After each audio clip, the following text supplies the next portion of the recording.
Born into a real fight, wasn't right. Where can she dream here? Took a hold of her. Hey everybody, how's it going? My name is Zak Clayton, Community Pay It Forward, Community Dare to Care, and the IMpACT channels. I want to welcome you to Community IMpACT.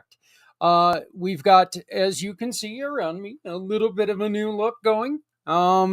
We've got a new program that we're working with. We're working with Things Network actually right now, trying to come up with the right fit for all of us. We kind of all do the same thing, just different subjects all the time. So we're looking for the best one, and we're going to be working a lot more with Things Network. Stay tuned. There's some great things that are going to be coming out of that.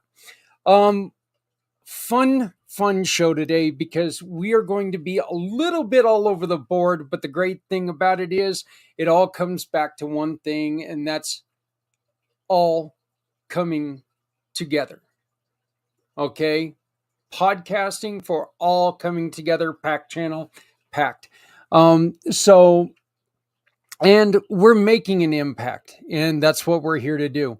Hey, I want to, you're going to be meeting him here real quickly. Amin Njonkou, okay? A little bit difficult for me to say. Amin Njonkou is a brand new partner of ours. He just joined with us. There's a couple things that that I learned in this interview, and one of them is so very important because he has also become part of the Miracle program. So you're going to be seeing him on the Miracle program. He's going to be taking part in the Miracle program. And the great thing about what he went through is he grew up with one parent Muslim and another parent Christian. And as I say in this interview, this is perfect because it shows we can do this.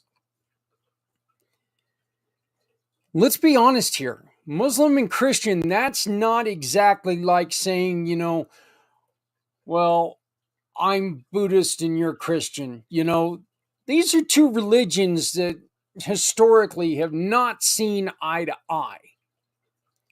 But there was love in this family. There was a lot of love in this family, and you're able to tell by this interview with this young man. He is fun, he's fantastic, and he's a really good guy. And he is now a silver partner with us on Community Pay It Forward program. What is the Community Pay It Forward program?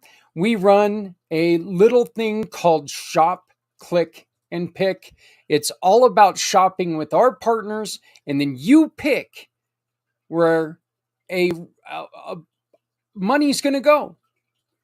People ask us for help. You shop. You find somebody who touches your heart. You pick them. Click a picture of the receipt, send it to us, and they get a portion of what you just shopped for. So it's called Shop, Click, and Pick. And then right after that, we've got our brand new friend, Amin Njonkou. Introducing Shop, Click, and Pick, the simplest way to support those doing good in communities everywhere. We understand that shopping is a necessity, but with a slight adjustment, you can make a huge difference without spending any extra money. Here's how it works.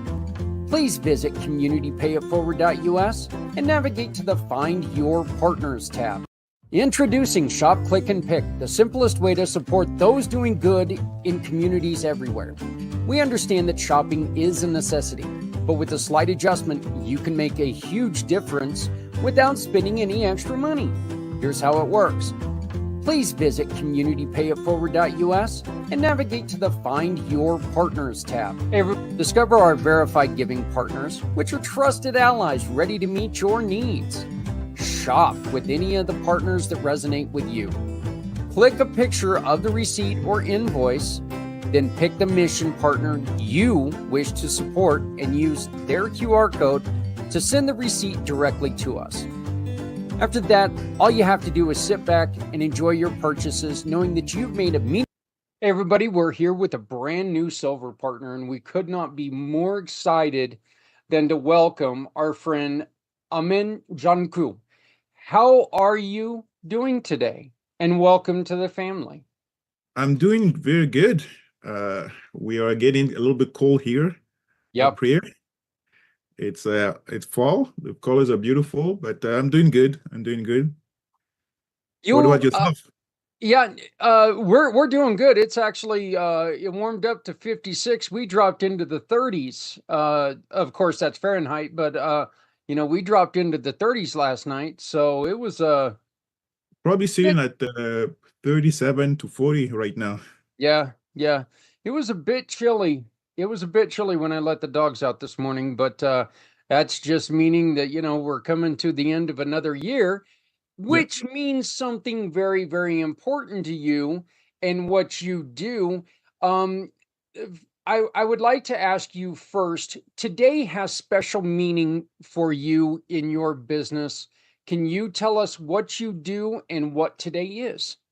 Yes, that's correct. Today is a special meeting because it's actually the second day of open enrollment.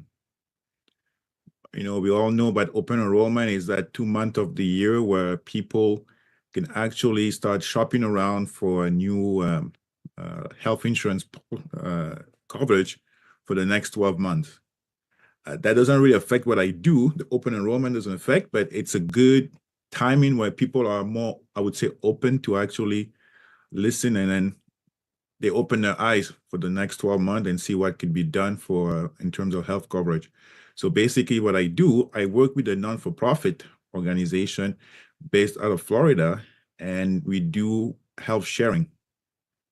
Health sharing, it's an alternative to traditional health insurance. The benefit of health sharing is, first, we don't have any open enrollment. I know it's the open enrollment period, but with the program itself, there is no open enrollment. Somebody, client members, I don't even call them clients, I call them members.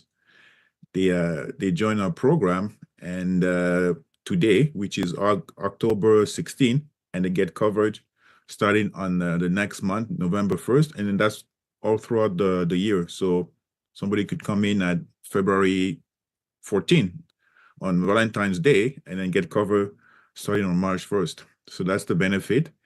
And more than that, it's also because it's a non-for-profit, it allows our members to have affordable health care and also better care. First, why is it affordable?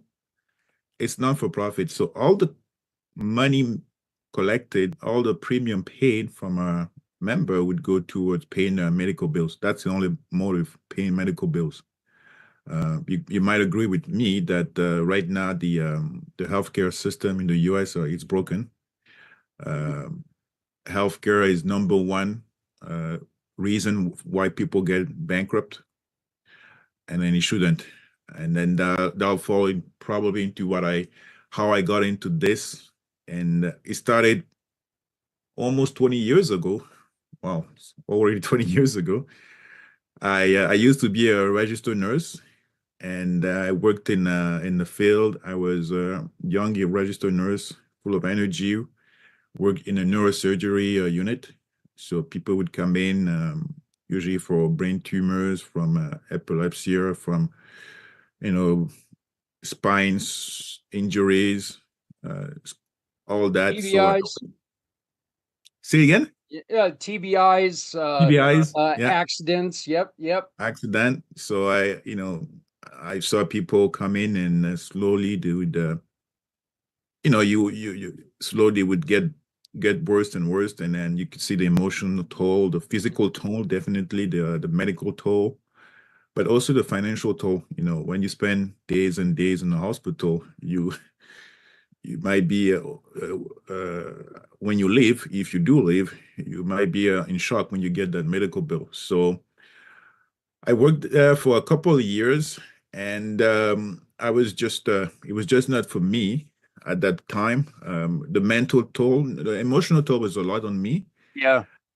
It's very difficult, Phil. I really my hand goes up to the nurses, the doctors, because they're doing a very good job. I mean, they're heroes without a cape. and then they deserve, all what they're doing. They're working hard, but it was just not for me. I was not emotionally ready, and then I left the field, and I went into my legal practice, which I love doing, but I was still wanted to help people have an impact. Right now I have an impact on my client, and then they love what I'm doing. I hope they love what I'm doing, but I still wanted to have a larger impact, and I still had that healthcare space in mind. And then a couple of years ago, when a business partner of mine introduced me to this program, which is health sharing, it just made sense. And then for me, it was like, oh, this is the answer to people's need. This is really like an answer where people would actually save on their medical bill. But more than that, is to have access. You Having access, it's number one. You told me you had an accident. You were able to have access to that, and that you would probably cover and had good coverage at the time. But some people are not that lucky, and they're not in in large urban city. Go It ahead. is. I mean, one of the things that we have a lot of people come to us is because they didn't have adequate insurance, and they had only liability or whatever it is, and they don't realize how little when they sign up for it, how little that covers, little to basically nothing. I think, yeah. Um, and so they end up with a lot of trouble. You are in and cover both Canada and the United States. What is the difference when you talk to residents in Canada to residents in the United States? What are the difference when it comes to let's just call it the sales pitch? Mhm. How do you approach each person? Yeah. So the program itself, it's a US based program. As I mentioned, it's based out of Florida. So it's all for all the US resident and obviously US citizen. So it allows somebody from, let's say, Vermont or from Florida it could be traveling across the country to, let's say, Colorado, and then goes down a ski hill, and then, end up breaking up an ankle or a wrist. That person will have access to an hospital in Colorado, not having to fly back. And then that person won't have to worry about is the doctor, is the anesthesiologist, is the hospital in network. So the pitch itself is for US resident, you won't have the freedom to have access to any network, or because there's no network, to have access to any medical providers out there in case you need. That will be the speech. It's the freedom of freedom of choice, basically. There is no, you're not tied to any network. Freedom of choice. But more than freedom of choice, when US members are traveling outside of the US, one thing that you mentioned is have access. We have a pretty robust emergency plan. When somebody from the US is traveling abroad and is into an emergency, that person in that country would have also could use and then be covered with that with our program, even if it's outside of the US. Now, for Canadian, it's a little bit different. For Canadian, because it's a US-based program, the Canadian would be for people that are, they might want to get away from the cold in Canada, and then they want to spend a few months in some of the southern states, Texas, Florida, California, you name it. And then those people usually they buy a property, probably a condo, in a condo unit, and then just they stay there for a couple months. And then those people usually during those time, for 3 months, if anything happened to them, they might have access to some of the travel insurance, but those travel insurance are just limited in time frame, or they might be just limited in coverage.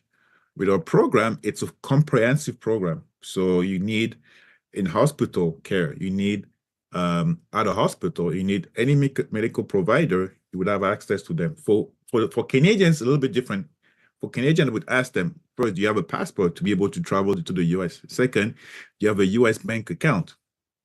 Usually they would, because usually if they have, properties in the US, they have to pay property tax, they have to pay HOAs, they have to have a. Oh, yeah. So they would have a bank account. So those would be mostly for people who are traveling. And also, even if you're not traveling, or if you're not living, but if you're staying for a long stay, like truckers, truckers that travel across the country, that go international between Canada and the US, those people are also, they would have access to that program. So depending on who I talk to, it's always the question, do you want to have the most basic question, do you want to have the freedom to go anywhere? And then do you want a program that's affordable? People would say yes to those questions, and they would have they'd be more than open to come onto our program. Here comes the question, the dreaded question that I'm going to ask you. We have got elections coming up here in the U.S. There's also elections coming up in Canada. Are there any candidates out there, and we're not asking for an opinion, everybody can make their own opinions, so this isn't going after anybody. This is a simple question. Are there any candidates that are pushing at changes that will come, that will affect what you're bringing to people? Yeah. From the Canadian side, I don't think so. No candidate would change anything because it's US. But from the US side, we have the two candidates, Harris, Trump, and then their approach to healthcare is different. On one side, they want to have more caps and control over medication. On the other side, they want more privatization. I don't think we change anything, to be honest, because we, and I don't want to be politically here. I just want to, I'm just looking down the facts here. Our program became more popular after Obamacare, when they had access to the Obamacare. So people would actually look into more different options to be able to save on to have more affordable programs. And we know what happened during the 4 years that Mr. Trump was president. It didn't change much of the Obamacare. Is it going to change anything else? I don't think so necessarily, but I don't have a crystal ball, so I can't really tell. Right. But that being said, to be honest, I don't think it would, because people are more and more open. People are tight. When you're tight, people are probably they're more open to look into, how can I save a buck? How can I save? And then healthcare after mortgages, after rent, is number one expense. People are, I don't think it would change much, to be honest. I don't think so. And I mean, here's the reason I asked that question. Okay. I know that there are a lot of people who are really, really hesitant on making any changes right now, because the future is so, because the race is close, and they're afraid to make any changes that they're going to come to find out in the future. Oh my God, I made the wrong choice here. And now, because I made that change, I'm in a different position. And that's the reason why I asked that question, is I just, I didn't think that we were in a situation, whereas one of the candidates has not come out with a substantial health care plan, good or bad, whatever. I wanted to make sure that, that people understood that, look, there's high doubt that any of this will change. So that's the whole reason I came up with that. I appreciate you not putting anything political behind it. It's just a fact. Yeah, just a fact. To be honest, I don't think, the program I'm offering, it's an alternative to traditional health insurance. But I don't think tomorrow is going to change the healthcare system. The reason why is we need healthcare insurance. Mhm. We need healthcare insurance specifically for anyone that's in a very has a lot of medical history, has need to go a lot to a doctor. We need those. We need. I'm not saying that we're going to get rid of health insurance. We still need health insurance. Yeah. Oh, What yeah. I'm saying is, for people that are healthy to fairly healthy, and the people that are more tight, you might want to consider as another option also. And the benefit of a program, especially in groups, it's that it allows. I don't know if you know Cobra. Cobra, it's when somebody lose their job, and then they have to pay into health insurance, healthcare insurance during that period that they're in between two jobs. So, with our program, it could help those people that are in Cobra if they are looking in between two jobs. But to be honest, I don't think our program is gonna change profoundly the way health care works, but it's not going to get rid of health insurance. Health insurance has a lot of necessity. It's necessary. It's a Yeah. necessity. Yeah, actually, you know what? That's going to lead to my next question. You mentioned that you are a tax attorney, Mhm. and now you are slowly making the transition to something that affects your taxes, which is healthcare. Mhm. You do get, you do get tax advantages with healthcare and everything like that. It does your healthcare benefits do show on your tax returns. So and does this show on your tax returns the same as traditional insurance? Yes and no. Yes, in certain instance. If you have a, how can I say it? If you have, it states based first, and then second is federally based. So I'm just going to go federally because every state is different, Mhm. obviously. But federally speaking, if you are, how can I say it? On a personal side, on your personal return, it's not deductible. Not like a HSA, a high saving account. It would not be deductible from your personal return, basically.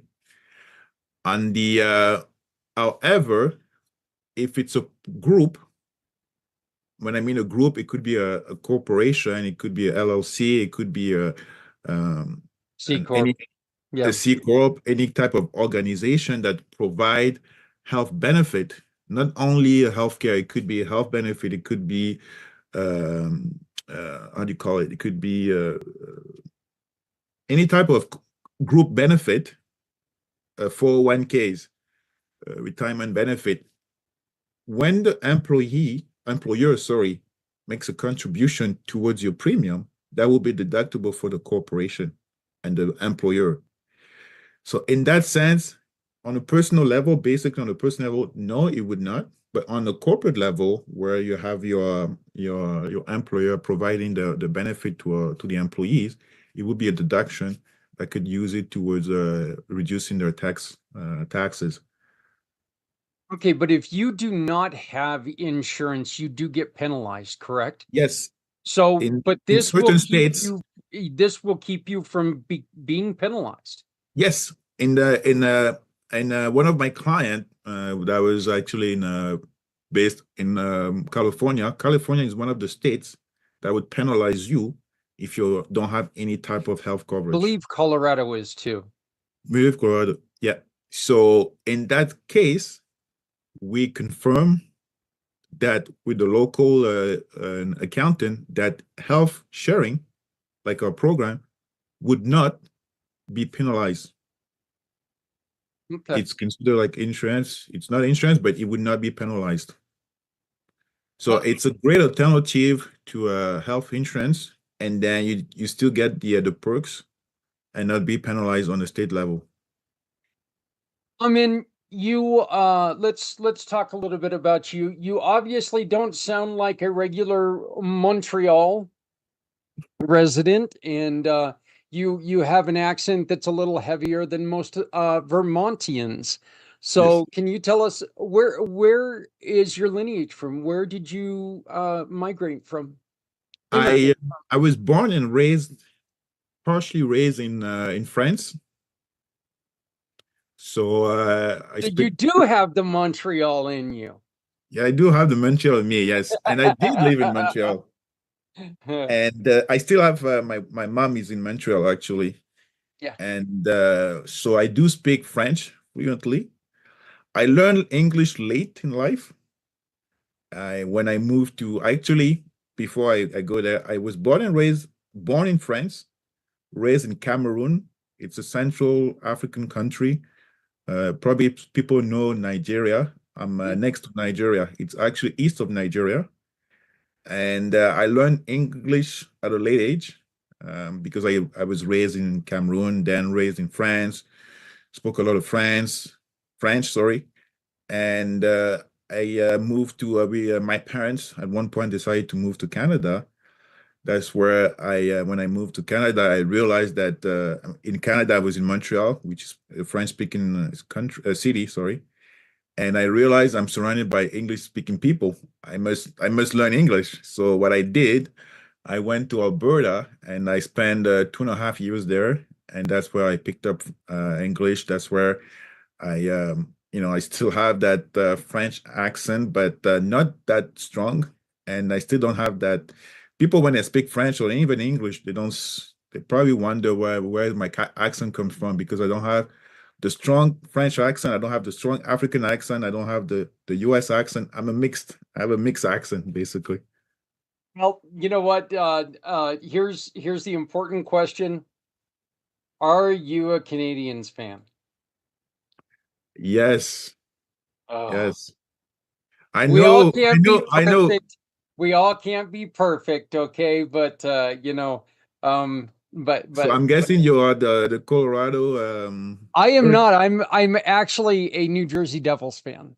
I'm a lifelong New Jersey Devils, before that Colorado Rockies, and even before that Kansas City Scouts fan. So I've been following the team since they were the Kansas City Scouts. Are So you yeah, are yeah. you born and raised in Colorado or New Jersey?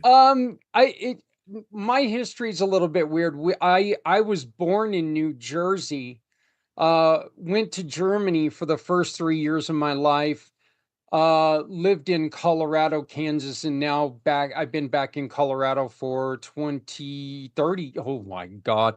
Here we go. Exactly what you just happened to you earlier. Mhm. 34 years I've been back in Colorado. So Okay.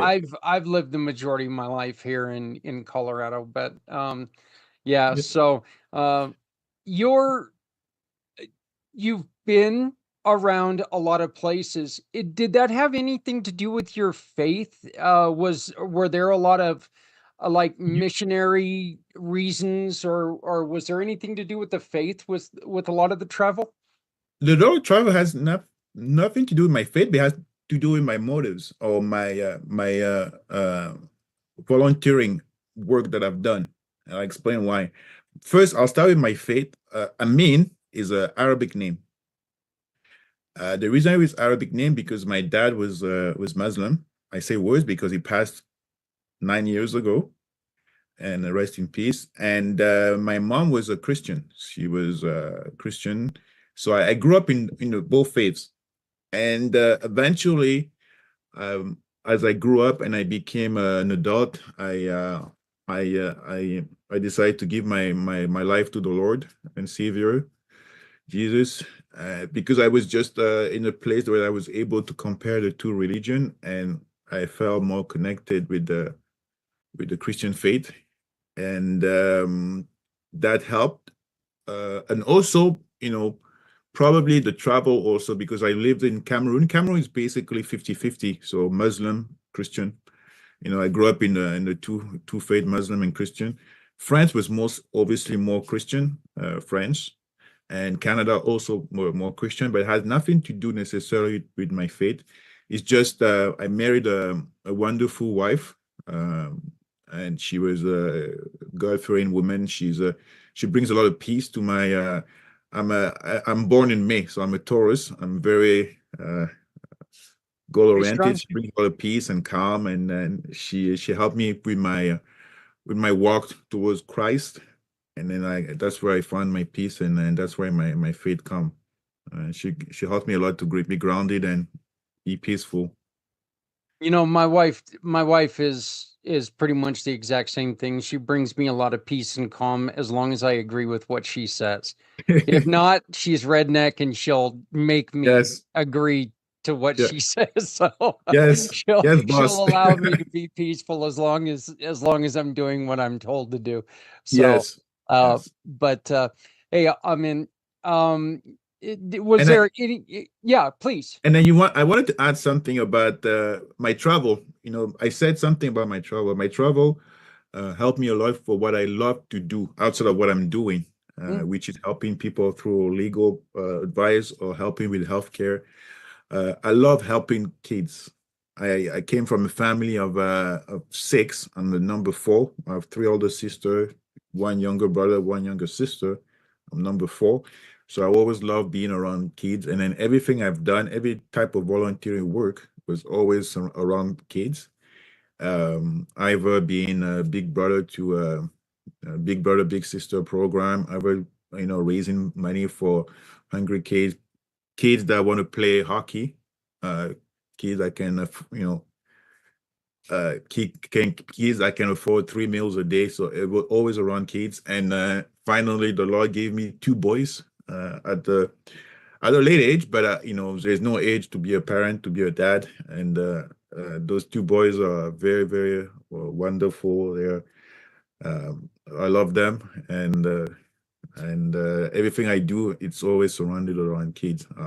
For me, kids are the next generation. Whether it's leukemia, I help leukemia hungry kids, kids that wanted to get into sports. I was a big brother for a big sister. I actually supervise kids and then manage summer camp. So those helped me because I was always surrounded by kids, and in Africa it's all family oriented, and everything I do it's always surrounded by around kids.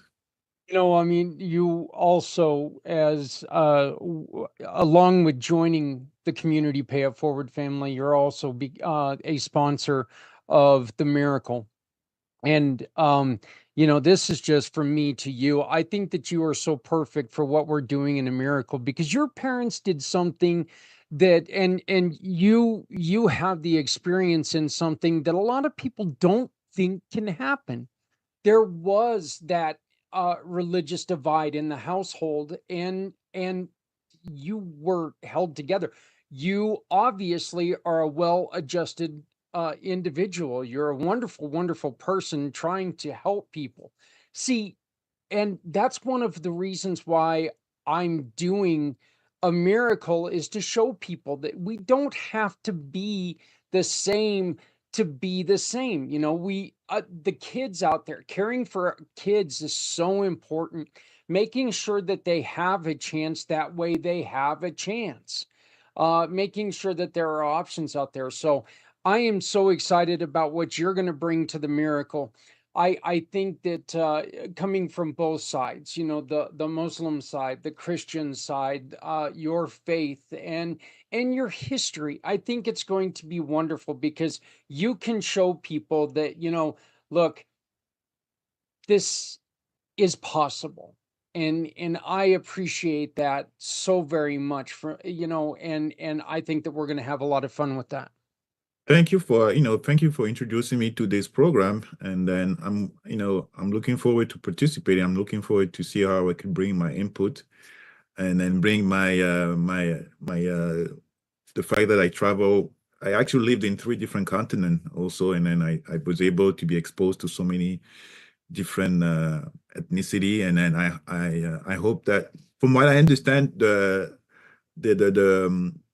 program, the event itself is going to be, it's a very inclusive program, and I think having me on the team would help, and I'll do everything that I can to help grow I the greatly appreciate event. it. Amin, how do people get a hold of you? They can get a hold of me in different ways. First, I want to thank you, Zach, for putting the website together. There's a lot of information on the website. The email, aminjk@gmail.com, by phone. I have a phone number in Vermont, and also one in Quebec. So they could have access to those phone number. And I also have a link where they could book a time. What I love to do is doing this interaction for 30 minutes, get to know the person. Obviously you're going to find my website, you're going to find a lot of information. What I find with website is just information. What I like to do is communication. I like to communicate with people. I'm a communicator. So I'm more than welcome to spend half an hour getting to know the person, getting to know what's important to them, because it's all about what's important to you. Is it your family time? Is it your when I say family, it would be your parents or your kids. It could be a vacation. It could be anything. What's important to you? And then I hope that I could help them and meet them where and help them with what's important to them. And one of the things that you're going to see about Amin is he can also help you as a bill negotiator. They can help reduce your bills by negotiating for you. So you can look into that. You're going to find Amin's profiles listed below. Please go in the information. Please go and visit. And you know what? If you're sick and tired of the standard insurance practices and all the hoops and loops and jumps you have to do through insurance, maybe this is the alternative you've been looking for. What's it going to hurt to give him a call for 30 minutes? Obviously, you get to talk to a wonderful man, and maybe he can help you find the right program for you. Make your life a lot easier because it's more to understand. Please visit his landing page on our website, communitypayitforward.us.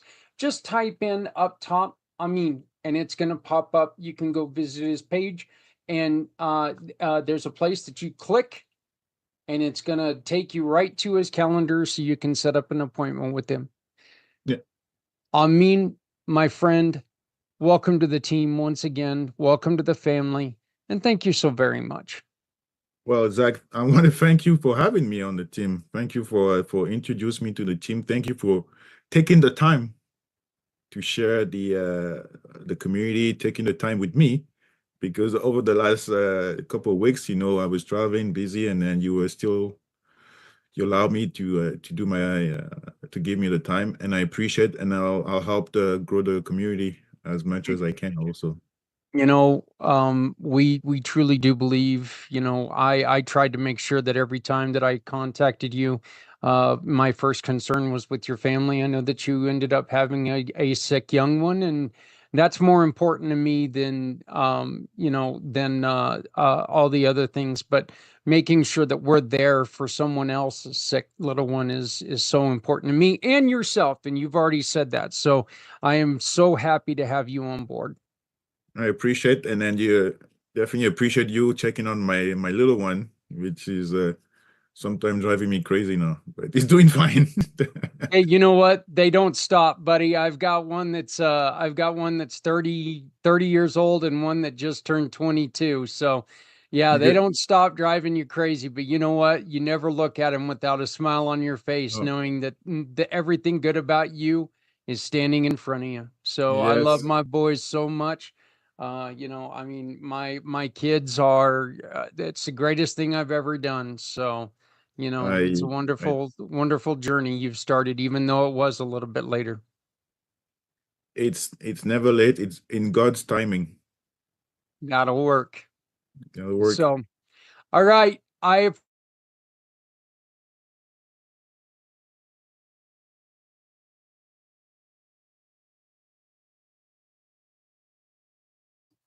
This holiday season, as the world celebrates in so many ways, some families are facing it apart, feeling the weight of loneliness.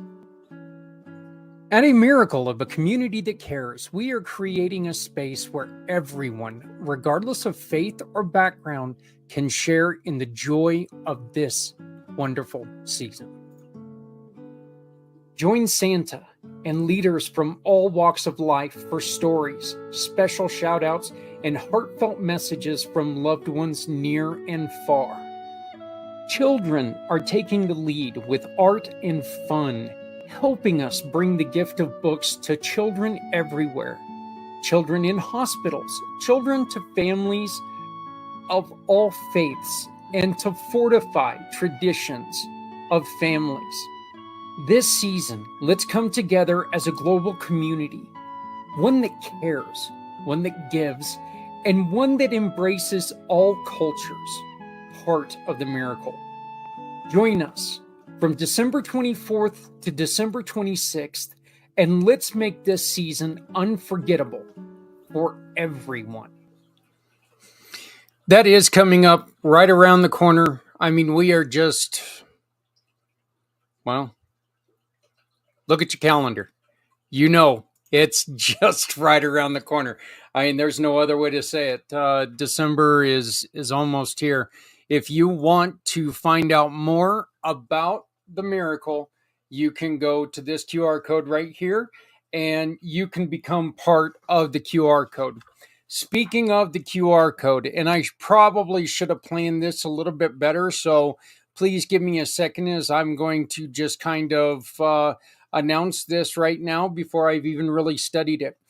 We have a wonderful, wonderful, wonderful author, children's author, who has joined us, and she is donating 3 of her children's books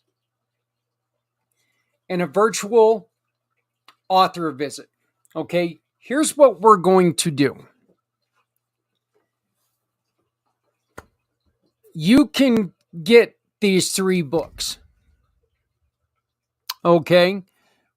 She will send you, Maggie Van Galen will send you the books. What I've asked Maggie to do is record reading these 3 books. The winner of the event is going to be the sponsor of Maggie reading these books on the show. So businesses, this is a chance for you to get involved by bidding on this. What we're going to do is we're going to be selling tickets for $20, and then we're going to draw a name on December 21st. The winner will be announced on December 21st on who is going to sponsor Maggie. This is a way for you to help us make sure that we get this show on there. Folks, we still need to get a lot of things going, all right?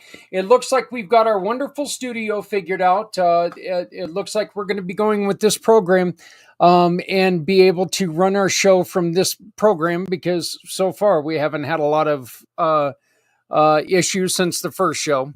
But we're starting to get it figured out. Now we need to get a few other things that are needed. One of them being a translation program, okay? And these translation programs are not cheap. Your $20 donation, not only will it go to help us put this show on, it will help make sure that kids around the world are going to be able to hear Maggie Van Galen read these books, talk to Santa Claus, say hello to people that they love all over the world. And for us to understand what they're saying to the people that they love all over the world. This really gives us a chance to reach out, hold each other's hands, and take part in each other's lives.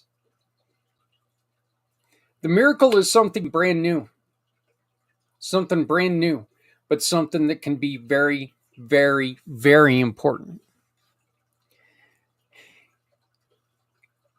It has come time of the show where we get to talk to 2 of my favorite people in the world. We get to talk to Daniel Hodges and this wonderful lady, Angela, as we talk about common sense access. Whoever said ignorance is bliss never ran a business. Did you know the vast majority of businesses don't make their products accessible to people with disabilities? And did you know that the collective buying power of people with disabilities is over $2 trillion? And if you're a business owner, you need to know how to make your business accessible so you're not leaving this money on the table. I want to tell you about my family partners at Real Life Access, who can help you connect with this underserved market. Real Life Access clients experience 3 amazing things. First, a reputation for accessibility that brings customers to your door. Second, a freedom of worry about legal consequences from not being ADA compliant. And third, increased revenue. Real Life Access team members offer common sense accessibility solutions which won't break your budget. These are business people who understand the challenges faced by all small businesses. They are also people with disabilities who know what it takes to be accessible. Check out their courses, coaching packages, and so much more at reallifeaccess.com. You'll be glad you did. What are we waiting for? Okay, so we're still getting used to this new programming, but hey, everybody, welcome to Common Sense Access. My name is Zak Clayton. I am the president and founder of Community Pay It Forward, Community Dare to Care, and the IMpACT channels. I am here today with my 2 great friends, Angela Fowler and Daniel Hodges. Due to technical throw-ups, I guess is the best way to put it, Daniel is joining us with audio only. Thanks to, the atmosphere, the internet's funky. I guess that's the best way to put it, right, guys? Is the internet's funky. So the internet is the internet. So I am currently based in East Texas, where there's good internet all around where I live, but not where I live. I've been in places where computers work everywhere but where I am. And my sons have no problem telling me, Dad, that is your fault. So, my sons have no problems telling me that computer issues are mine, my blame. So, Zach, anytime you hear the acronym PEBCAC, you've been insulted. What? Let's go on ahead and expound on that. What? PEBCAC means problem exists between chair and computer. Okay. All right. So, hey, we want to begin by expressing our condolences and well wishes to everyone who's being affected by all of this terrible, terrible weather going on out there.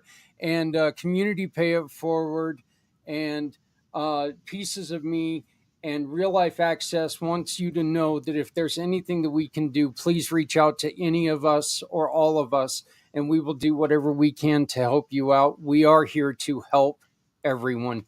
Make sure that that help is accessible for everyone. So, Angela, let's start with you. Can you please give us an introduction to yourself and Real Life Access?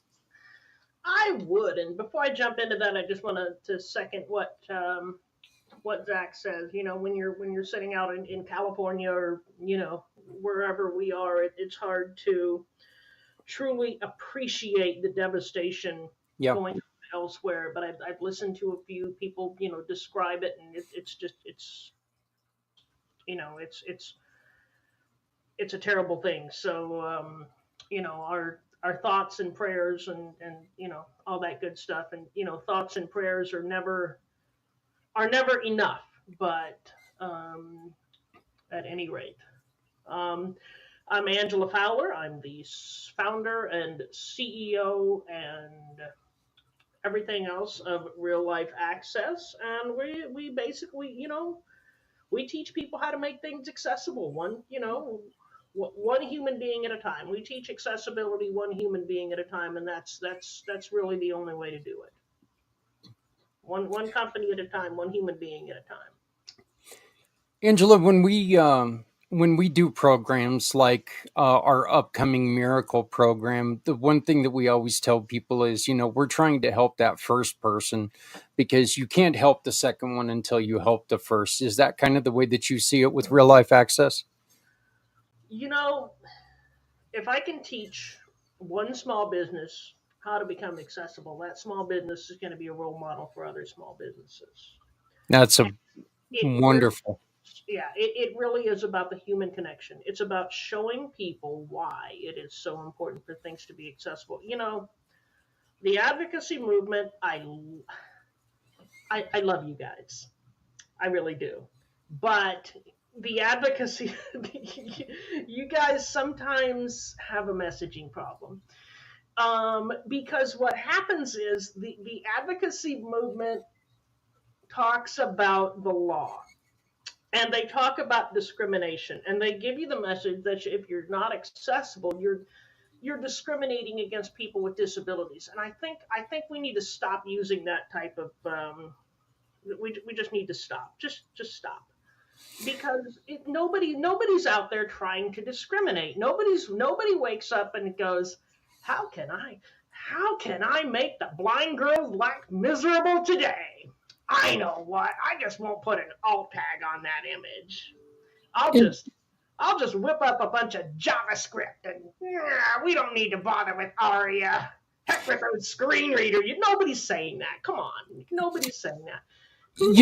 And I think one great example of that, Angela, is when we attempted to record this the other day. I played a video, and I never want to exclude anybody.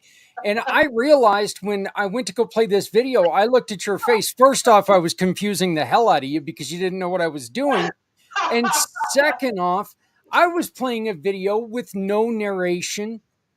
There was no, closed captioning, so nothing could be read on the thing.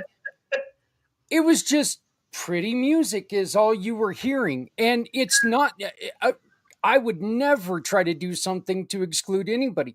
But this is one of the reasons why when you and I got together with Daniel and we started talking about this show, we wanted to make sure this is not a shake your finger at people.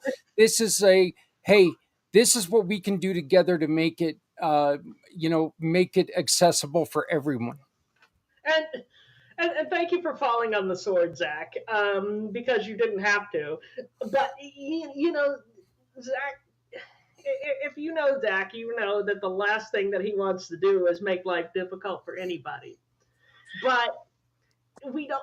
Everybody looks at things through the lens of their own experience, and sometimes we just miss things. Sometimes we're just knuckleheads.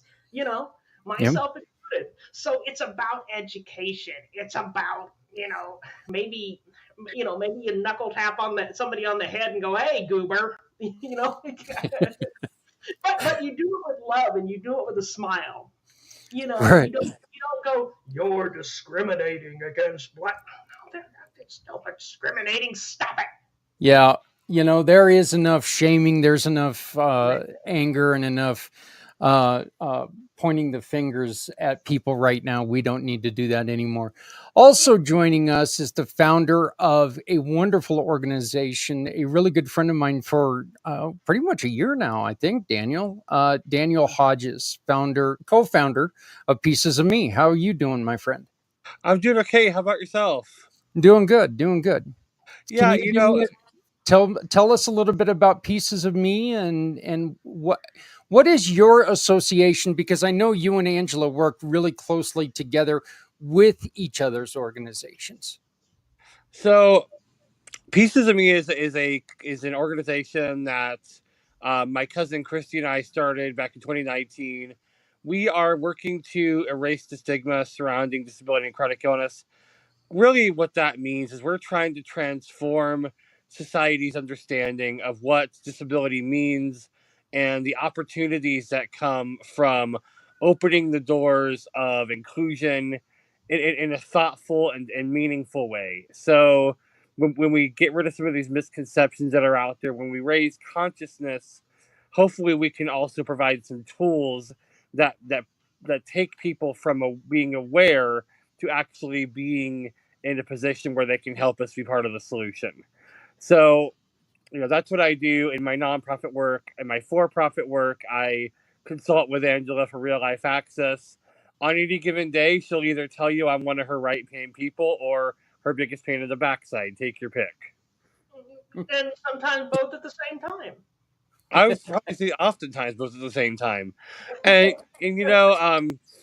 Zach, as you and Angela were talking about the commercial, I've been thinking the last couple of days, when I was living in Idaho over the last several months until I got back to Texas. I would watch a daily sports program with one of my friends, and there would be 2 or 3 different companies that would routinely advertise on the sports program with some sort of video depictions and just some music in the background.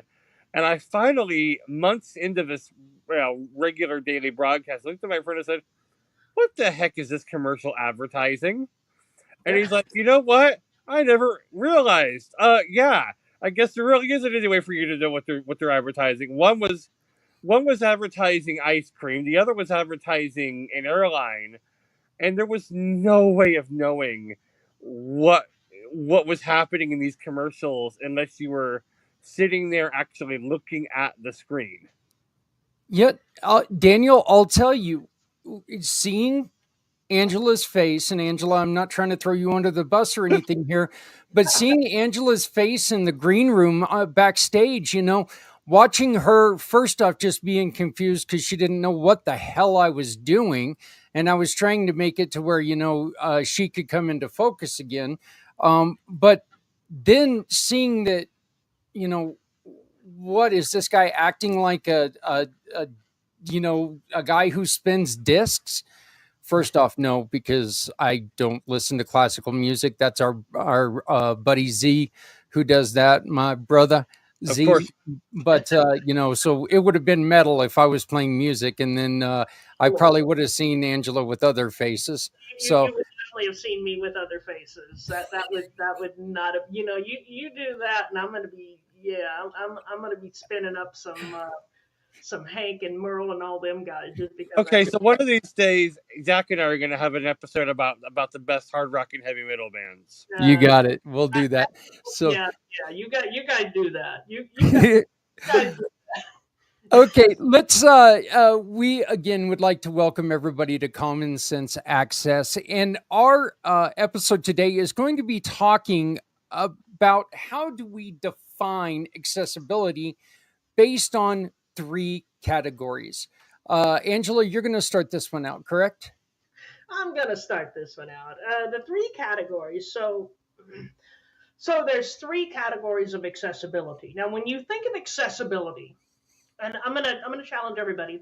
I mean, we primed the pump with this episode, but so I'm not going to challenge you. But usually, when people think of accessibility, they have 1 or 2 images in their mind. They might think of a wheelchair ramp. Sometimes they'll think of alt text. These are definitely part of the accessibility landscape, but they're only one part of the accessibility landscape. So the purpose of this episode is really to broaden everybody's knowledge of accessibility. So let's start with physical accessibility. We'll start with the wheelchair ramp, but we'll move out from that because physical accessibility includes everything from whether the coffee pot is actually reachable to people using wheelchairs, or whether things are, on a shelf that most human beings can actually reach. To, what about medication bottles? I use the term adult-proof medication bottles because you have to be a child to be able to open it. Oh, yeah. What about loud hard rock music playing in the background when you're trying to have a conversation or listen to something. You know, See, that was actually kind of funny. I was able to throw up the devil horns when you did that. So perfect, do the perfect. whole metal That thing. But is not only that is a perfect response and a good visual description. uh, That reminds me of when I was in class one time, and I was jarring back and forth with this other girl who just is just as sassy as I am, and she threw me up the old one finger salute, and our colleague was like, yeah, she just flipped you off, and I said if you're gonna do that, you need to make it accessible. So she came up and she kind of took my hand and goes, look. yeah. Physical accessibility. This is the one that is it the one in your experiences? Is it the one that is concentrated on the most? Because in all actuality, it's like, isn't it the easiest to see that there's a problem? Yes, it Okay. is it is the most visually obvious, um, which is why we start there, right? If you're gonna teach anything, you start with what they know and then you move on out from there. Um, but physical accessibility is everything from that good old wheelchair ramp to things in the environment. And food allergies. I was at a buffet for work. And we had one of those big social things that people like me just go for the free food and pray it gets over soon. Anyway, um, but we're trying to identify which kind of pizza is which. And it's tough because you had to visually identify the pizza, and sometimes that's difficult, right? Sometimes you can't as a sighted person, you just can't be sure what it contains. So you know a simple solution to that, which people genuinely don't think of, is just one of two things. Just jot down the what this is for the sighties, but also have somebody there to kind of identify what's what and sort of explain things.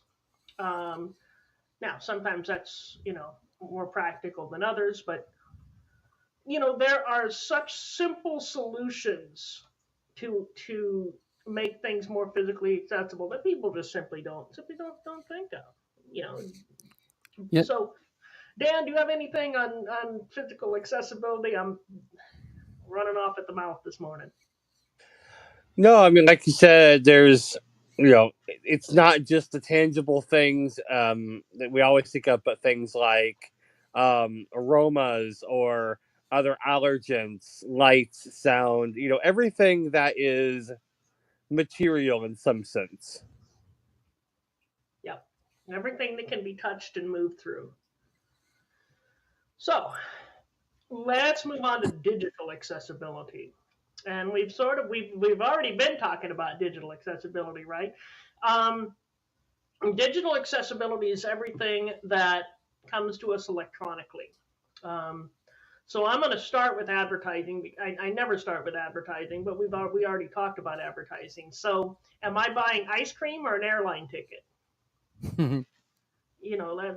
I'm gonna go ahead and place the order and just see what comes and how much money gets spent. And as snarky as that sounds, as a business, you have got to make sure that your advertising is such that everybody knows what they're buying. And here's the thing, it's not just for blind people. What if the people listening to the sports program were driving? What if they're watching a 2-year-old? What if they're otherwise multitasking? Their eyes are, because it's a talk show, they're listening to it, right? So what if their eyes are otherwise engaged? They're still not going to know what's being advertised if you don't have some sort of soundtrack, and not just a soundtrack of disembodied noises and words, a soundtrack that actually tells the viewer what is being advertised. Um, And so that's digital accessibility. It also involves social media. When you comment on my status with a GIF, I can only guess as to what you're trying to say based on the context of the post. Because if you don't describe that GIF is not accessible. And let Um, me, I've got a real quick question about this. Can you over over explain something? Uh, oh, trust me. okay. Um, we're gonna have to do a special episode on explaining things, and different people want a different level of detail too. I tell people it's an art, not a science. Too much detail, and my brain just freezes and runs away. Um, but some people like all that detail. But a lot of times, what I've seen people do when they first realize that they need to explain things is they overcompensate and they explain every single detail of the thing. But really, what is needed is just the important information. I don't need to know how many leaves are on the apple tree. Right. So the website is a big one too, and one of the major things that we do with our buddy Trevor and Z is we do website remediation. Um, and I'll give you an example. Number one rule of accessibility of web accessibility, or one of them: do not require a mouse. If your website cannot be used with a keyboard, blind people can't use it. Sighted keyboard users, so people who have motor difficulties that make using the mouse difficult. People that just prefer to use a keyboard, and a lot of people do. A lot of people just think that keyboard navigation is actually faster, believe it or not. Those guys are going to be. They can use a mouse, but they're people go with what's easiest, right? People go path of least resistance. Nobody wants to work any harder than they need to. So one rule: do not require a mouse. Cardinal rule. Um, so that's what we do. We teach people how to not require a mouse. Because you're looking at me going, "Yeah, don't require a mouse. How the hell do I do that?" That's what we do. That's what we teach people. That's what we can do for you, if the situation calls for it. So it sounds like we're putting a lot on you, and we are. But for one thing, it's not going to happen overnight. We understand that. I think people get a little overwhelmed. They think, I got to do all this today. No, um, and two, real life access is with you every step of the way. Anything further on digital, Dan? I would say, one of the benefits of working with experts like Real Life Access is also, we can help customers understand whether a glitch in the coding or a barrier is really significant or not. So, for example, let's say Zach and I are trying to book buy our tickets online to go see Judas Priest.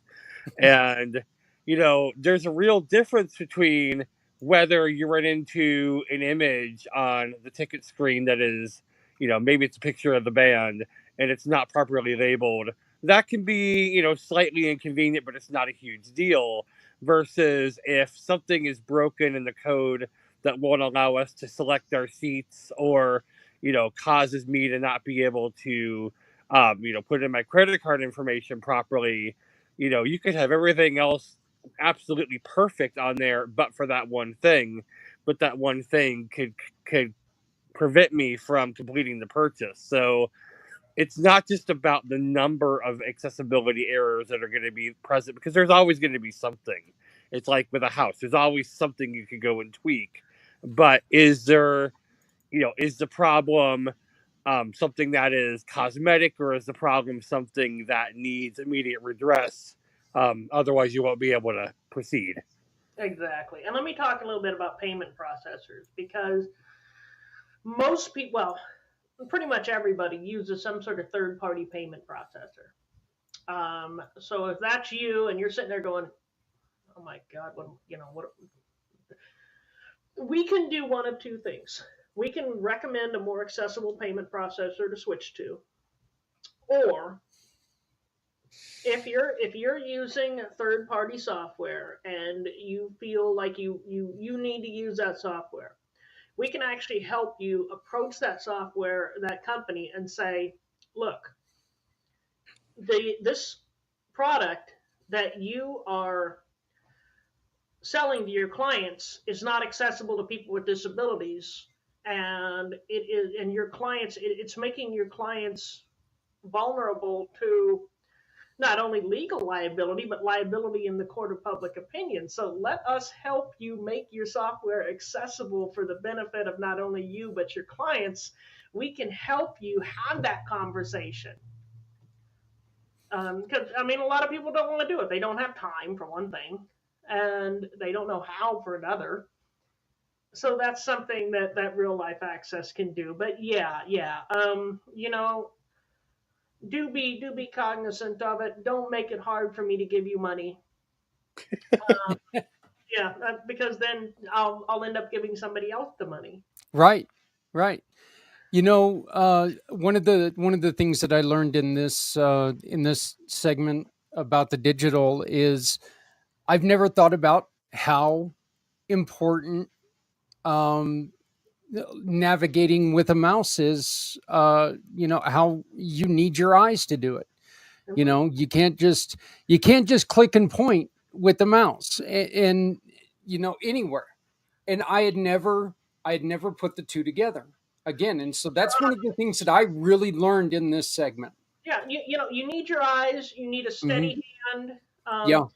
You need a hand that works. Um, and you need to prefer the mouse mode of navigation. Some people don't. So, the mouse is one way to do things, but it is for a lot of people, it is either an inferior way to do it, or it's a way that just doesn't work. Um, so moving on to cultural accessibility. And cultural accessibility is actually the hardest to define. But an example of cultural accessibility actually happened the other day, right? When Zach played that video, we handled the situation with humor, with, okay, this is what we're going to do in the future. Nobody, it was just an ordinary thing that we just dealt with. And the crux of cultural accessibility, the thing that you need to remember, is difference is ordinary. If a blind person walks in, don't treat it like an extraordinary event. Treat it like, oh, I got a customer who's blind. Okay. How can I help them? Do I need to help them? And when difference is ordinary, building your products and services so that they naturally accommodate difference becomes the ordinary course of things. Okay. Let me ask a favor here. We've talked about it before, but do you think it would be a good idea to show people this commercial on what we were talking about, and then that way they can see exactly where I messed up in the creation of this commercial? You show the commercial, and I will give a visual description based on whatever happens to be in my head. No, actually, I won't. Yeah. Let's not do that. We're trying to keep this at least a PG Yeah. 25. No. So, Okay. So here's but what we're going to do. So I urge viewers, okay, close your eyes, or if you're driving, do not close your eyes. But focus your eyes on something other than what's on the screen, and see if you can't tell me from listening to this video what the video is all about. So, okay, here we go. You're away.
No, as a person with full sight, as a person with, most of my faculties available, there's a lot of information in there. The one thing that I really made a mistake on, one of the things that we tried to make a point, I tried to make a point on, accessible for everyone. It states it right there in print. I never ever thought, And oh, that's a pretty song. I like the piano. I like the rhythm. It's sort of got this easy rhythm that you can just sort of rock to and just sort of get the feel of. Close your eyes, let your mind drift away. Yeah, I like playing that music. Um, and that's what I get out of that as a blind person. yeah. And like I said, it was really funny. Well, it wasn't really funny. It was shocking to me when I realized, and I would repeat the exact words I thought of as soon as I looked down at your picture, and I realized, holy cow, she can. I didn't say cow. I said to myself, she doesn't know. She has no way of knowing what's going on right now. No way of going on right now. And that realization, it it embarrassed me, but it wasn't intentional. Like I said, it was something that I was just like, it was a real slap in the face moment. And I'm sitting here thinking, okay, how do I handle this? Well, the good news is that I can, I'm pretty easy to handle. All you got to do is look at me and go, "Huh? What is wrong with you?" So, And if I'd been faster, I would have played it off like you did it intentionally in the teaching moment. I didn't quite succeed in doing that. I should have. yeah, I will be honest with you. I am so, if anything, if the one great thing that came out of that is, Z and I are going to talk later on today, and we're going to rework that spot, because that's a spot for Mr. Z, I'm and we're going to rework it. He's the hell out of Mr. Z on Friday. He is gonna. He Oh is yeah. like Mr. Z. What are you doing? Yeah, I'm that's good. Then he can take some of this, self-imposed heat that I put on there. But it's actually made my last couple days very, very busy, because I'm going back to all the spots that I've created with no voice over, and trying to correct things. And I think that's such an important point because, as Angela was saying earlier, we have got to turn down the temperature. And I'm speaking directly in advocacy circles. We've got to turn down the temperature and give people a chance to remedy these things with our help, instead of feeling like they're up against it. And I mean, Angela and I are aware of, a protest that's happening in a couple of weeks where we're like, okay, maybe the companies, these are big companies that have consistently, um, not done what the blind community has hoped, but the messaging is also wrong, and we have to look at what are we doing to help be part of the solution, and what are we doing that we need to be aware of that is actually perpetuating the problem, because each of us, no matter how we try, if we're not very careful and self-aware, can easily do harm that we're not expecting to do. Yeah, and let me just say two things, because I also don't want to turn this too far the other way. We advocates aren't perfect, and sometimes we speak from a place of frustration. Mm-hmm. I know that my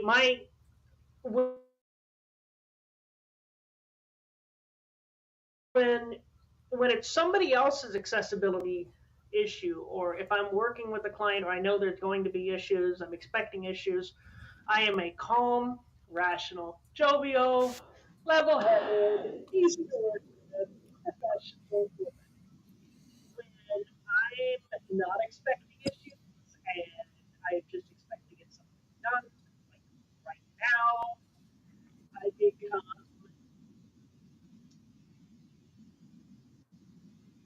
completely different. And my frustration just explodes into the point. And I have to stop and I have to take a step back and say, you know, try to come into some of the accessibility, and it's helped me say, look, client. I am. I'm actually really hoping that on the recording we could pick you up a little bit better, because your microphone just all of a sudden, now your microphone cut out. You're not on mute. I don't know what happened. We just lost your audio. Is Um, that that's better. Yeah. okay? My microphone was too far away. Okay. So anyway, where did you lose me? It pretty much started right after you began speaking. Oh, lovely. Okay. So when I'm working with a client or when I'm advocating for somebody else's accessibility issues, basically I know there's going to be issues and I go into it in professional mode. I'm a calm, jovial, easygoing, rational, understanding professional. But when I'm trying to get something done and there's accessibility barriers that I wasn't expecting, and I just want to get this done, I'm a completely different person. I become the customer. My frustration level goes into the stratosphere, and I have to check myself sometimes. So for non-accessibility professionals that come to you and say, this shit's inaccessible, please understand that they're coming from a place of intense frustration. And this may be the sixth or seventh inaccessible thing that they've run into all day, and you're the one they were able to catch. So please understand, these guys are frustrated. They've been they over 90% of websites have accessibility problems. So this is how commonplace this is. Now, to my advocate friends, I'll say to you, if I hear you use the word discrimination one more time, I swear to God, I will give you the biggest raspberry on because She's threatening raspberries. Watch out, everybody. except in the rarest of cases, this is not deliberate discrimination. Now, Dan mentioned the protests, and you've heard of this company. This is a company that has grown exponentially over the past decade. I mean, we're talking a meteoric rise into household name status. You have used this company probably. If you haven't used it, you've heard of it.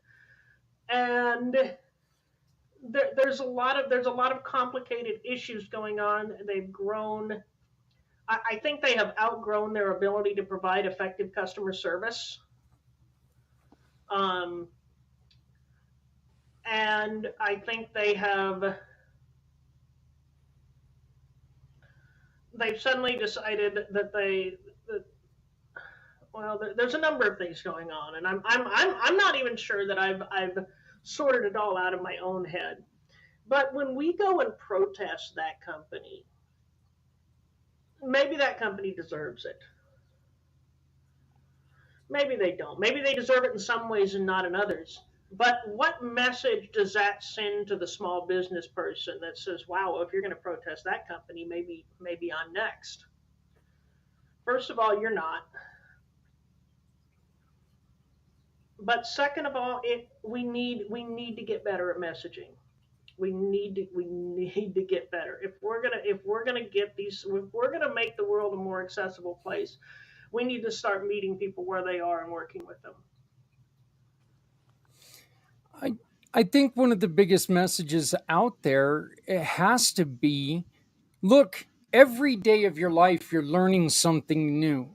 Okay? Yep. Every day of your life, you're learning something new. And if we approach this in a more kinder, gentler way, it's a hell of a lot easier to learn something when somebody's saying, hey, I went to your website and I was having trouble, navigating in this area. Yep. I've been on other websites and they've done it like this, and I know that was really helpful for me. You're going to Yep. get a lot, there's all the old sayings, but you're going to get a lot more respect than if you walk in there and you just automatically go after him and say, well, I was on your website, I couldn't do this, F you, I'm gone. You're Okay. Yeah. intimidating and yeah, the putting people on the defensive has always led to better relationships and more productive working together. That yeah. I where did we ever get that idea? Where did we ever get the idea? We're going to motivate them to do better without telling them how to do better. You got to tell them how, and you got to tell them why. If we were to encapsulate the work that we do on cultural accessibility, both the course that we wrote and the overall theme of that segment of our work. Difference is ordinary is one of the catchphrases. The other one is curiosity over skepticism, and Exactly. we're gonna do a full episode on that. So help me at some point. But curiosity. Okay, what do you need? How can I help? How can I support you? Just good human questions. And then also on the other side, I see this barrier. I'm experiencing this frustration, and what is causing this? What is the barrier on the developer end, on the business end, that is keeping this in place? I think as advocates we can do a better job asking those questions. As businesses and as allies, people could do a better job of asking those how questions from a curiosity standpoint, willing to learn. But it is going to take time. But it also comes back to saying, okay, I can be part of the solution, which starts with me being self-aware enough to examine where I'm at and whether my intentions are aligning with my actions, recognizing that we're human. They're probably not fully, but we can always take an extra stride to align our intentions with our actions more effectively every day. And let me give you an actionable next step. If you're a business person, you have accessibility challenges. You don't know what they are, but you know they maybe they'll take a while to solve. But when that customer comes to you, while you're fixing the accessibility challenges long term, but solve their problem for them in the moment. Empower your customer service representatives to solve their problem for them in the moment, because one of the most just frustrating things that I run across as a blind consumer is when I call customer service because things aren't accessible, and I get, well, unfortunately, the system won't allow me Yeah. to do A, B, and C. And the reason that a lot of blind people or people with disabilities file lawsuits, I think, is because they don't know how else to solve the problem. It's like when you get frustrated with the computer and you just smack something. Yeah. I don't know what to do here. I'm frustrated. This I feel like this is an immovable situation here. So empower your customer service representatives or do it yourself to solve their problem for them in the moment. Well, I think this is one of those things where we're going to be talking about quite a bit. I think this is one of those that's going to grow, and with changes, this will be one that we talk about a lot more in the near future. Angela, how do people reach out to you? Well, you can reach out to me by going to www.reallifeaccess.com, fill out my little contact form, or you can simply email me at Angela at reallifeaccess.com. And, next episode is going to be a fiery one too, because we're going to do a little myth busting about disability. That's going to be fun. Daniel, how do people reach out to you? So feel free to email me at daniel@piecesofme, PEACES of me.org. And, Zach, you asked me earlier in the episode what Pieces of Me does. And one of the things that we do is we provide that safe place that fills the gap between having the good intention of being inclusive and actually knowing how to do it. A lot of times people are very afraid to engage in those early awkward conversations because they don't want to say or ask the wrong thing. That's one of the things that I do with Pieces, is give you that spot where I say, look, if you're willing to engage in this conversation with me, I'm going to assume good intent because you're showing good intent. Yeah. So let's sit down, work through the fluff, and let's figure out how to make this work for you so that you can go out and do your best work. Look, I love when a business person asks me, how the hell do blind people use the web anyway? Because that gives me an opening. Yep. That gives me the opportunity to teach. And look, the whole point of this is to educate. The whole point about this is just to make you aware that, of things that can be done. There's no finger pointing. This is just so far it's an eye-opening show, as I've already expressed. Well, Angela and Daniel, thank you so very much for this week's episode of Common Sense Access. Next week we will be myth busting, which is great. I can't wait for that one. So I want to catch gas in a can and light it on fire. Oh no, wrong kind of myth busting, but still. That's going to be fun. Get ready for the next one, because some of these myths that we're going to come up with are understandable, and some of them. yeah. I've seen one question that confused me, but all right. Well, thank you both. All right.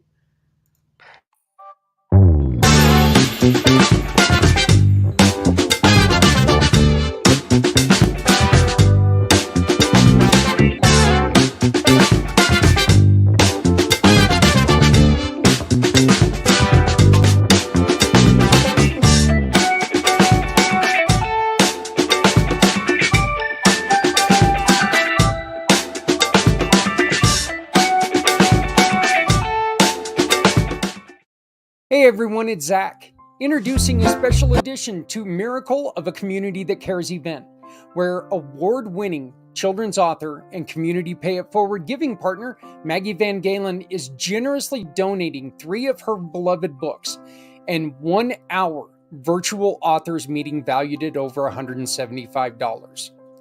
You know us, we're going to do things a little bit different. Maggie will personally read these heartwarming stories during the event. You could be the solo sponsor of this read. Tickets are just $20, and the winning ticket holder will be announced December 21st at noon East. Don't miss a chance to make a meaningful impact this holiday season, and get your tickets now by scanning the QR code or visiting us at communitypayitforward.us. When the form opens up, this is what it'll look like. Scroll down to the Make a Donation, Purchase a Ticket, or Become a Sponsor section. Get involved how it best suits you. Tickets can be bought by selecting the last option of this section. Thank you for supporting a miracle of a community that cares.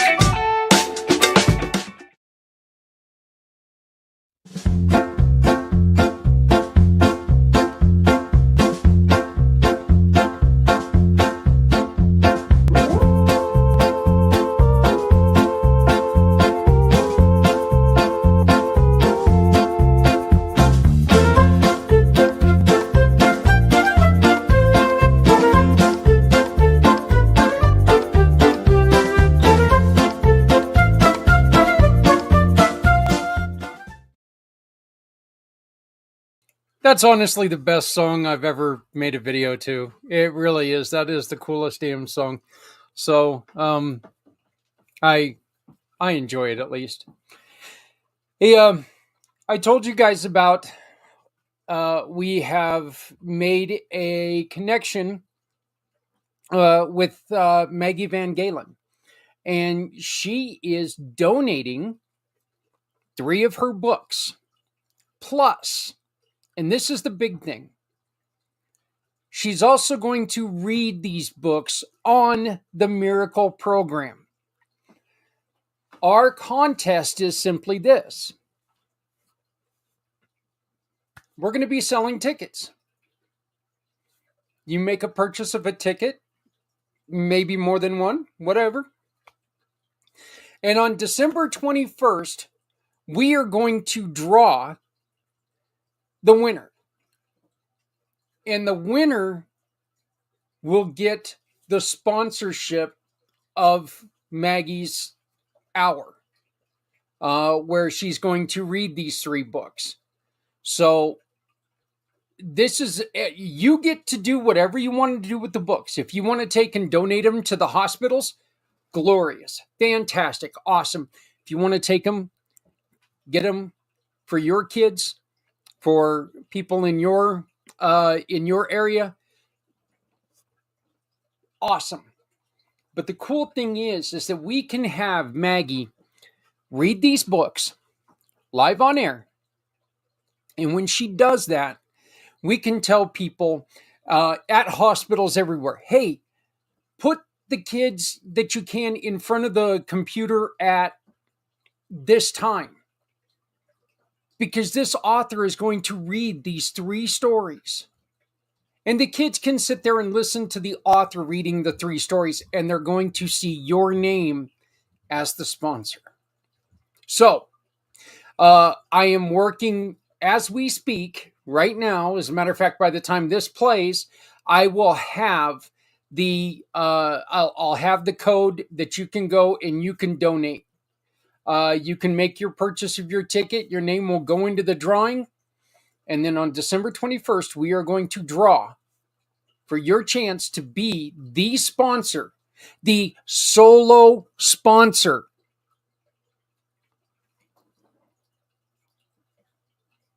for Maggie Van Halen Reads Her Books. This is, let me find it here. There we go. We'll just do it this way. This is what it looks like. You've got the 3 books here: The Banana Tree, The Diamond Mine, and Adventures of Kina and Ernest, a New Friend. So I think it's Kina and Ernest. I'm sorry, my eyes are not that good, but those are the 3 books that she will be reading. We will be recording it, and we will play it at a separate time, or at a scheduled time. And again, we will let you know when that is. But for that hour, your family, your business, your nonprofit, whatever it is, for a $20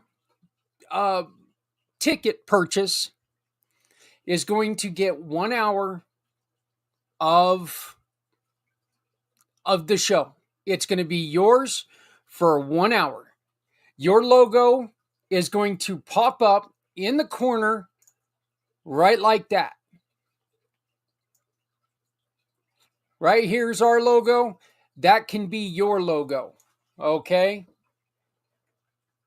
So all you got to do is watch, because and like, please make sure that you like, share, and comment on this video. And when you do that, be looking, because somewhere in the explanation is where you can go and make a purchase of your ticket. Kind of a neat idea. And I appreciate Maggie coming up with this. I think it's a fantastic thing. This is over 170. She charges $175 an hour to come in and talk about her books. So with the books and with everything, it's $175 value, but then you get to take into consideration that this is going to be 1 hour with Maggie and your logo all alone. Think of it this way. If we have to loop that video 2 times, then you're going to be the solo. You're going to be the solo guy for our solo business or family for 2 hours. 3 times, 3 hours. Okay, so remember, your logo is going to be there. There's not going to be any other logos. I think the community pay it forward logos on everything, but I'm not sure. But your logo will be the solo logo in this corner for that hour. We will also take and we will open and end that hour with a conversation of you coming on and recording with us, saying your piece, saying thank you. This is what we do. This is who we are. We want to thank you very much. We would like to introduce you to Maggie Van Galen. And at the end, thank you, Maggie Van Galen, for reading your books. We are ... We want to thank you for doing what you do.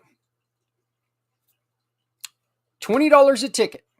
Okay, that's going to, 1, help put this show together, 2, purchase additional books, and 3, kick ass when it comes to people and depression during the holiday season. The holiday season should never include depression. Okay? It just shouldn't. Depression should never be part of the holiday season, holiday traditions. Let's make sure that we're reaching out to people who cannot make it to places. Maybe they're stuck in the hospital. Maybe they're just working through this time. Maybe they're deployed. Folks, maybe they've done some things they probably shouldn't have, and they just can't come home because they're guests of the government or whatever. And they are, the kids still love them. Let's say something. We're going to find a way that we can take and record this, and we can get it to you, and you can have it for a memento, for a small donation, and then you can turn that memento into something extremely special. So again, $20 tickets, and you are going to be the sponsor of this event right here. This big one all around me. Your logo will appear right here in the corner, all by its lonesome self, for the entire hour. Hey everyone, this is Zak, a special offer, introducing a special edition to Miracle of a Community That Cares event, where award-winning children's author and community pay it forward giving partner Maggie Van Galen is generously donating 3 of her beloved books and 1 hour virtual authors meeting valued at over $175. You know us, we're going to do things a little bit different. Maggie will personally read these heartwarming stories during the event. You could be the solo sponsor of this read. Tickets are just $20, and the winning ticket holder will be announced December 21st at noon East. Don't miss a chance to make a meaningful impact this holiday season, and get your tickets now by scanning the QR code or visiting us at communitypayitforward.us. When the form opens up, this is what it'll look like. Scroll down to the Make a Donation, Purchase a Ticket, or Become a Sponsor section. Get involved how it best suits you. Tickets can be bought by selecting the last option of this section. Thank you for supporting a miracle of a community that cares. This event right here, this big one all around me, your logo will appear right here in the corner, all by its lonesome self, for the entire hour. This is a special offer from Maggie Van Halen and her wonderful, wonderful Keno and Ernest books. So please make sure that you consider buying a ticket. You know, it's a $20 investment, folks. Let's be honest. A lot of you guys are going to spend that on coffee today. Not me. Coffee sucks. It just does. Coffee's awful. Of course, I had to wait for my wife to leave the room before I said that because she would throw things at me. She likes coffee. I like soda. So, matter of fact, look at this. I'm actually drinking water. But this is how much of a wackadoo I am, okay? My wife she cares about me, and she's always trying to get me to drink water. And I went to talk to the doctor the other day, and the doctor told me, "You need to drink water, asshole." Literally said this to me. I'm like, okay. And so I came home and I asked my wife, "Hey, we still have that bottle that you get at Walmart that you have the little flavor things that you can put in it?" And she goes, "Yeah." I said, "Okay, I'll make you a deal. You make me one of those a day and I'll drink it." And I told her flat out, "I'm going to tell you, if you don't make it, it ain't going to happen." Not just because I don't want to do it. I don't want to drink water, but I'll forget. I can drink a dozen of these damn things in an hour. I don't drink water. I just don't do it. I probably, since I've started this, I maybe have gotten up to a gallon, and that's been about a week and a half. I'd say this year, in total, I probably drank about 3 gallons of water. So in total. And that's count, well, no, maybe a little bit more if you count the Propel that I drink. But I'm not a water drinker. So, really fun show. Daniel Hodges, Pieces of Me. Just wonderful organization, wonderful people. Just caring individual. He is one of the nicest guys in the world too. He really, really is. I mean, it's just so considerate. I'll tell you this: if there was ever a room where you had Mr. Z and Daniel sitting in it, it would probably give you cavities. And I wish I was joking about that, but I am not, because that would be like the sweetest room in the world. So, and again, I wish I was joking about that, but anybody who knows these two gentlemen, they know what I'm saying. They absolutely know what I'm saying. So, but thank you, Daniel, for joining us again for number 3. Number 4 will be next week. I also want to thank Angela Fowler, Real Life Access. Wonderful, wonderful, wonderful sponsor. And I really enjoy having Real Life Access as a family member, as a partner, and as a friend. Whoever said ignorance is bliss never ran a business. Did you know the vast majority of businesses don't make their products accessible to people with disabilities? And did you know that the collective buying power of people with disabilities is over $2 trillion? And if you're a business owner, you need to know how to make your business accessible so you're not leaving this money on the table. I want to tell you about my family partners at Real Life Access, who can help you connect with this underserved market. Real Life Access clients experience 3 amazing things. First, a reputation for accessibility that brings customers to your door. Second, a freedom of worry about legal consequences from not being ADA compliant.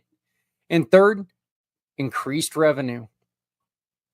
Real Life Access team members offer common sense accessibility solutions which won't break your budget.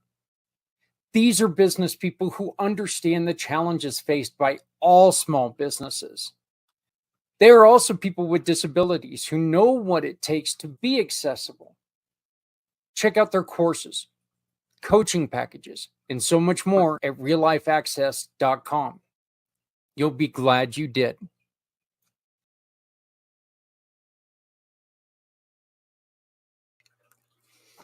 Again, thank you, Angela Fowler, for being a huge part of what we do.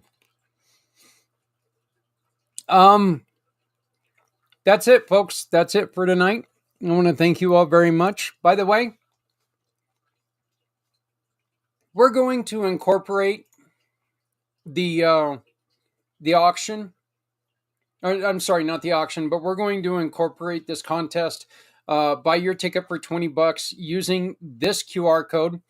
Go to where you can become a sponsor, and it's going to say, bid for sponsorship or something like that. And it's $20, and you can bid to be a sponsor of this program. Every bid, every donation to this goes to help us put the show on, advertise the show. A portion of every sponsorship buys books, and a portion of every sponsorship also helps us to pay for the show. So, so please sponsor if you can, bid if you can, but become that sponsor for Angela and her wonderful, wonderful program. Use this QR code right here, this guy, and you can get in there. When you get in there, you can see it, you can read it, all about it, and it can, we can change some people's lives. It'll be a good time. Hey everyone, it's Zach. So, introducing my name is Zak Clayton. Special edition to Miracle of a Community That Cares event, where award-winning children's author and community Pay It Forward giving partner Maggie Van Galen is generously donating 3 of her beloved books and 1 hour virtual authors meeting valued at over $175. You know us, we're going to do things a little bit different. Maggie will personally read these heartwarming stories during the event. You could be the solo sponsor of this read. Tickets are just $20, and the winning ticket holder will be announced December 21st at noon East. Don't miss a chance to make a meaningful impact this holiday season, and get your tickets now by scanning the QR code or visiting us at communitypayitforward.us. When the form opens up, this is what it'll look like. Scroll down to the Make a Donation, Purchase a Ticket, or Become a Sponsor section. Get involved how it best suits you. Tickets can be bought by selecting the last option of this section. Thank you for supporting a miracle of a community that cares. Hello world, my name is Z, or you can call me Mr. Z. I am a web developer, and I am also a consultant at Z World Webs. My one goal is to develop custom websites that are specifically catered to your organization's needs. I completely understand that building a website is an exhilarating, exciting, and significant step in connecting with your audience. Your organization has the potential to make a meaningful impact, whether it's supporting animal rights, advocating for equality, combating human trafficking, or honoring the brave individuals who have served our country. Your mission is too important to be held back by the challenges a website can present. And I am here to ensure that your website works for you, not against you. whether it's maintaining, developing, or redeveloping a custom website that is specifically catered to your needs. And with that being said, I would be more than delighted to learn more about your organization and, of course, develop a website Z World is waiting for. Thank you. And it can, we can change some people's lives. It'll be a good time. So, my name is Zak Clayton. I am the president and founder of Community Pay It Forward, Community Dairy Care, and the IMpACT channels. I want to thank you so very much for joining us tonight. Again, Angela and Daniel, thank you both so very much. Amin Njonkou,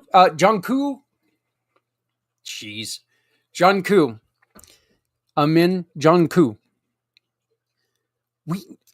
I make names so much more difficult than they actually are. Njonkou, who can't say that?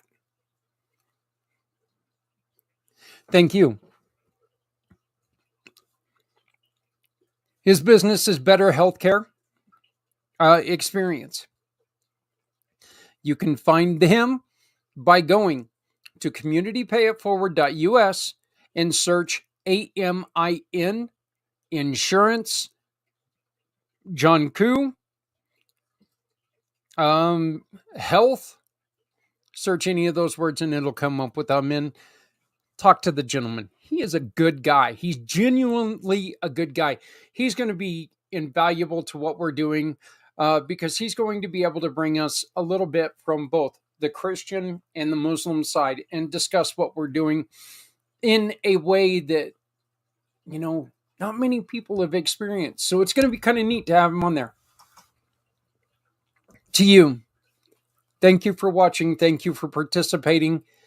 Please love somebody out there because somebody out here loves you.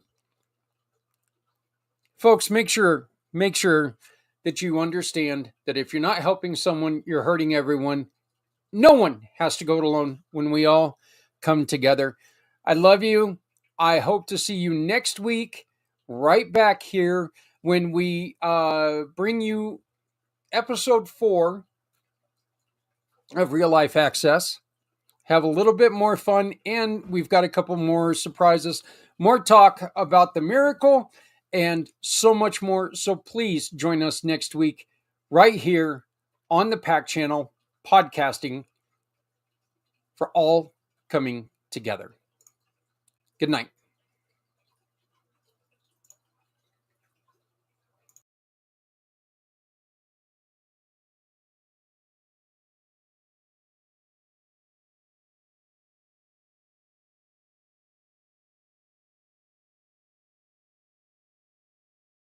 Show me the way. You wanna hold the heart of Sunset Boulevard. Bring me here, 'cause it's not quite clear